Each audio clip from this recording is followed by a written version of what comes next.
This session will not be a very long one. We are simply talking about some things related to the final exam for History of American Christianity.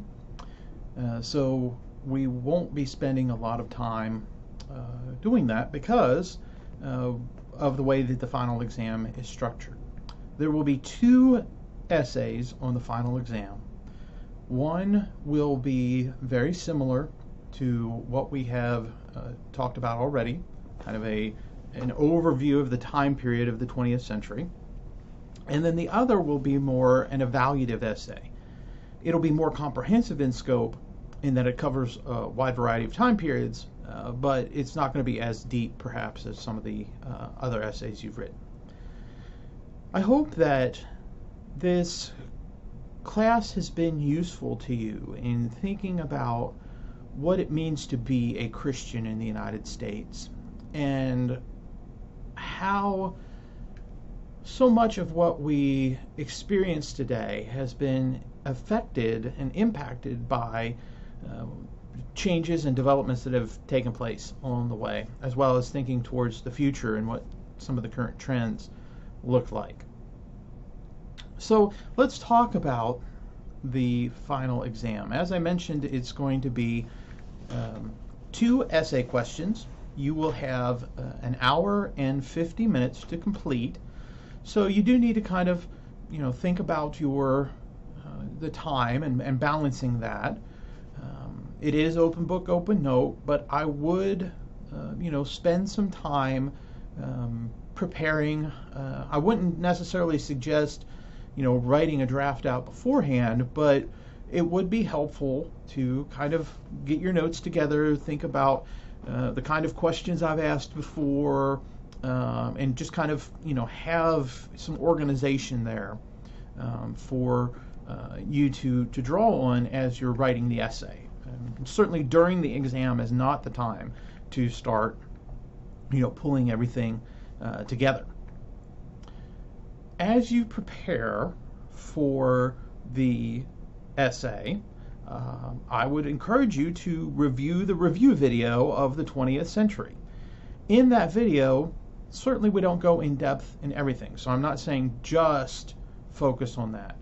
But that video, I believe, provides you with a good overview of the kind of things you should include in your essay. Doesn't mean necessarily you have to include everything that was talked about in that video, but if it was mentioned in that video, it's probably pretty important, and that should go in your overview of your essay, the overview essay.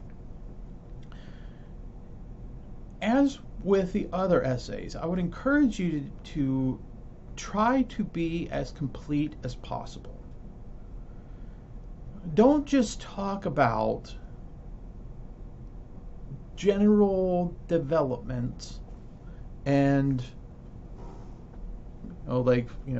this group, that group, but the more you can provide details like who are some of the important people in that movement, or who are the most important, what are the most important ideas in that section. So I would encourage you to take a look at the study guide and have a working knowledge of the people and the ideas and the movements that are included there. Again, they might not necessarily be everything, but if you understand those terms and are able to incorporate most of those terms into your essay, you will probably have a really good essay that is comprehensive, while also demonstrating to me that you have a knowledge of American Christianity in the 20th century. I mean, that's ultimately what you're trying to do in this essay, is to show me, right, this is what I know of American Christianity in the 20th century, and I'm trying to weave these ideas together. Because it's not just about simply saying, here's this idea, here's this idea, here's this idea, but thinking about how those things kind of are working together at the same time. And that's one of the challenges with telling history like this. If we were looking at one particular group, let's say we had just done a examination of African American Christians in the United States, we could probably tell a pretty solid narrative from 1619, when the first slaves are brought to Virginia, through to the 21st century. But when we've been having these parallel lines of kind of tracing some Catholic developments and some Protestant developments, some African American developments, some developments of religions that are either on the fringes of Christianity or are non-Christian, right? It's difficult to try and see how these things are kind of happening at the same time, right? So the more you can kind of make those connections, the even stronger your essay is going to be. Having said that, of course, you do have a limited amount of time. It's more time than what you have been getting. There's about an extra half hour, and that should give you enough additional time to write the next essay if you are prepared for it. But you still want to be careful that you don't get too bogged down in the details. It's a delicate balance between going too deep a dive on any one particular thing, and trying to make sure you don't take too long so you have enough time to get everything in.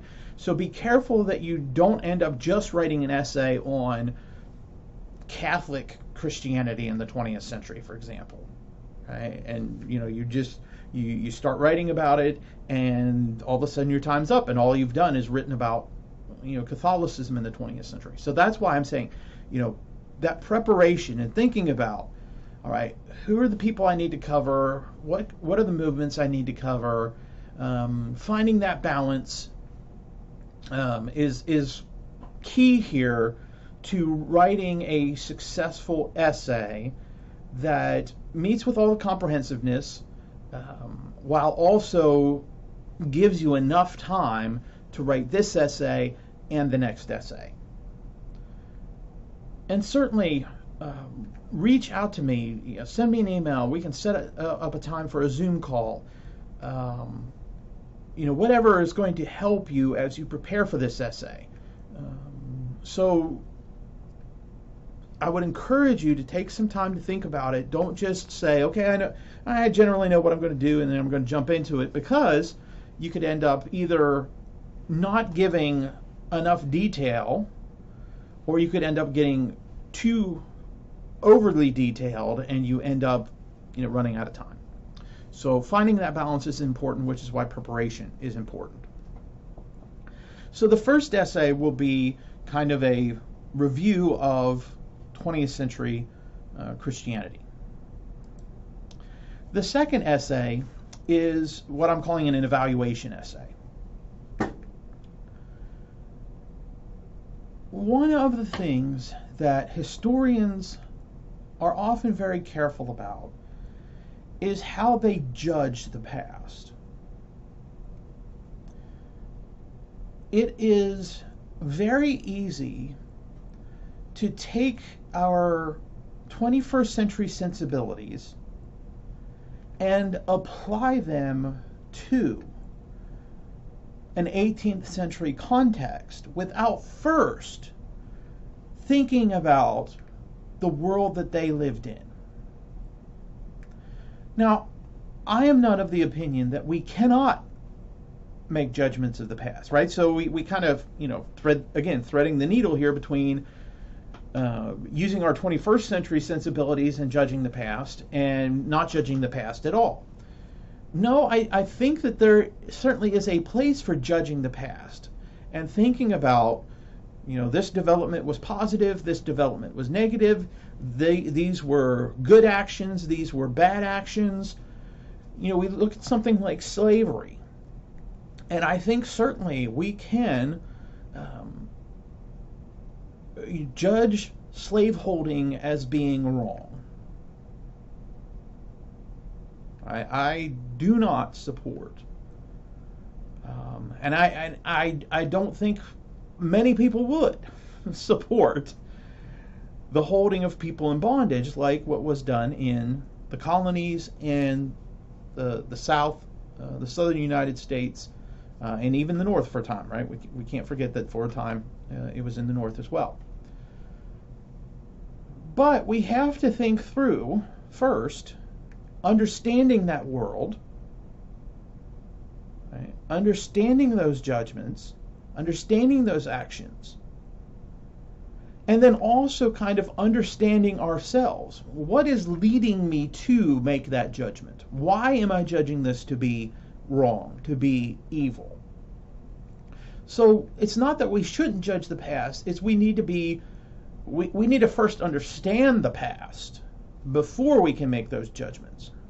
Again, there are some things that, yes, we can probably make some pretty snap judgments of, something like slavery, something like the Holocaust. They are pretty easy responses to say these were evils. But I think there is a certain level of intellectual humility and honesty that's necessary when we attempt to judge anyone in the past. And I think also we need to understand their worlds. And one of the things that I think is not being done enough in our contemporary society is having that larger discussion and having that larger explanation before judgments are made regarding certain historical things. So questions like the removal of names from buildings at universities, the removal of monuments, the rejection of certain figures like the founding fathers. So, for example, very, very popular Broadway musical in the past couple years has been Hamilton, about founding father Alexander Hamilton. Well, there have been conversations that people have had about that musical. One of the things that Lin-Manuel Miranda attempted to do was to tell the story of the founding fathers by using the way America looked now. So having African Americans play prominent roles, having Latinos play prominent roles, so a couple of things like that to, kind of say America then the way America looks now. But one of the critiques that Miranda has received has been the lack of sufficient attention to slavery and the challenges of representing some individuals who were slaveholders by African American actors. And, it's almost as if, for some people, that the musical glosses over slavery and glosses over the impact that slaves were making and, the violence and oppression of slavery, right? So there have been a lot of questions about that. And then, also questions with people wanting to remove, slaveholders and racist names off of auditoriums, university buildings, schools, and then, of course, the removal of monuments to Confederate generals. I'm fully in support of the removal of monuments from public spaces. I think, as a historian, I would prefer that rather than them being torn down and destroyed, putting them in a museum where they can be given context and understanding, still with that judgment of, there was a lot of racism involved. The Civil War was about slavery. It wasn't about states' rights predominantly, etc. But before we immediately say, let's take Thomas Jefferson's name or Abraham Lincoln's name off of a school, I think it's important for us to investigate some of those things and to have those conversations with a recognition of both the impact that those individuals have had on our country, as well as what those kind of things say to African Americans today. Right? What kind of message is being given by a university keeping the name of someone who was a notorious racist or was a slaveholder on the name of a building, especially if you have a very diverse population? What does that say to the African American community? Right? And so reckoning with our history is very important in evaluation. So we need to make those historical judgments. We certainly want to make sure we have the full understanding, the full impact, recognize that history is nuanced, people are complicated, and that sometimes we can accept some things while rejecting other things. I mean, I certainly appreciate what Thomas Jefferson was trying to do in suggesting the equality of all people, but he did say all men are created equal, and he meant all white men are created equal. So, right, there's some ideas I can take from Jefferson that I support, and others I can reject because of what he also meant. So, having that complicated understanding. I say all that to frame what I'm asking you to do here for this essay. In this essay, what I want you to do is to explore 3 developments of your choice, one in each of the periods. We've kind of divided it up with the colonial period, the 19th century, and the 20th century. So choose a development, right? Something you see happening. That can be the development of a religious group. That can be something related to Christianity and race. It can be, a wide variety of things. Your choice. Now, I know that can be difficult. Right? So, I want you to pick something that you think you will be able to describe fully, right? So think about, you have a friend, family member, roommate that hasn't taken the course, and you're going to describe to them the development of slave religion in the 19th century. What are the kind of things that you think would be most important to talk about? Who are the important people? What are the important ideas or themes or documents that are important to talk about? The 3 developments can be completely disconnected from each other, right? So you can talk about African American Christianity in the colonial period and Catholic immigration in the 19th century and Christianity of the courts in the 20th century. Right? So they don't have to be connected. If you can connect them, that is fantastic. That adds to a better essay, but it's not necessarily going to work against you if you don't, right? So if you want to talk about, Catholicism in the the colonial period in the 19th century, 20th century, right? That's fine. But, you don't have to do that. So think about your development, fully explaining it. At least one of your developments has to be something you consider to be a positive development. At least one needs to be something you consider a negative development. Now, that third one can be positive or negative. So you could write about 2 positive developments and 1 negative development. You can write about 2 negative developments and 1 positive development. But you at least have to have one of each. So it's up to you, your choice, as far as which ones you pick, your positive ones, your negative ones. Put your essay in chronological order. So talk about your colonial development first. Talk about your 19th century development second.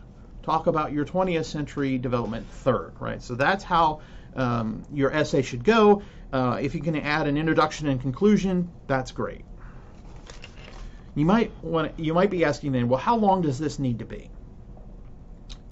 It needs to be as long as what would take to fully develop your idea. And you might say, well, that is absolutely unhelpful. Yeah, probably so. I would think that you're looking at least 10 to 12 sentences. Probably a little more.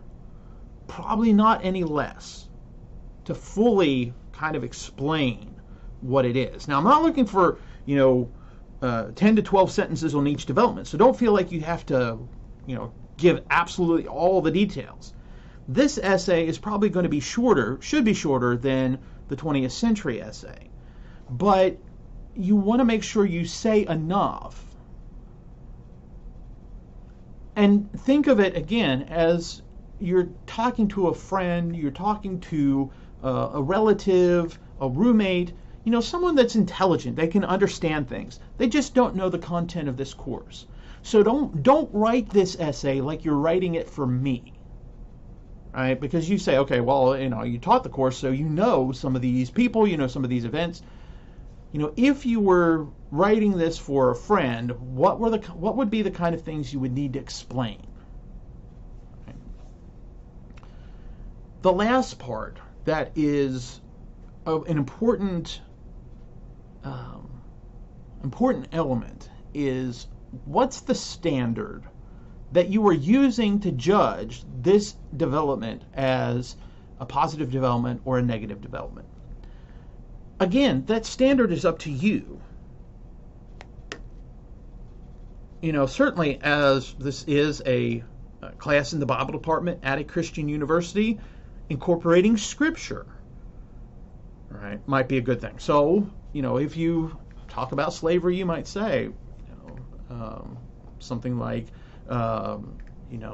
Scripture's teaching us to love our neighbors as ourselves, and we're all of one set of parents, or any variety of other passages. Right? So you could use Scripture as a standard by which you're judging it. You could use, common American ideals. Right? So again, with slavery, you could say, well, all humans are created, all people are created equal, and should have the same access to the life, liberty, and pursuit of happiness. Right? So you could use like some American ideals from American documents as a standard by which to judge a positive or negative development. You could use practical outcomes. Right? This led to greater opportunity, right? So greater access to religious freedom by this court case. Right? So there's all sorts of things you can use as your standard, but I want it to be clear what standards you're using.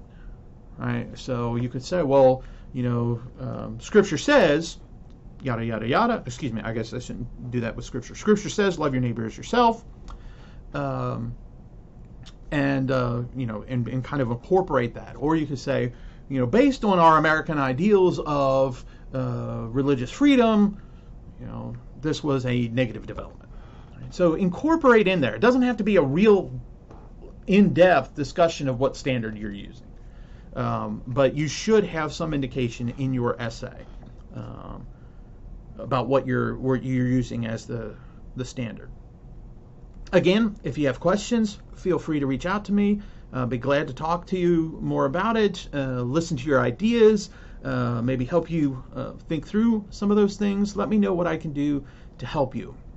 Again, I hope it's been an interesting class. I've enjoyed reading your discussion posts and seeing some of the things that you have discussed about the various things we've looked at, and I hope this provides you with something useful that you can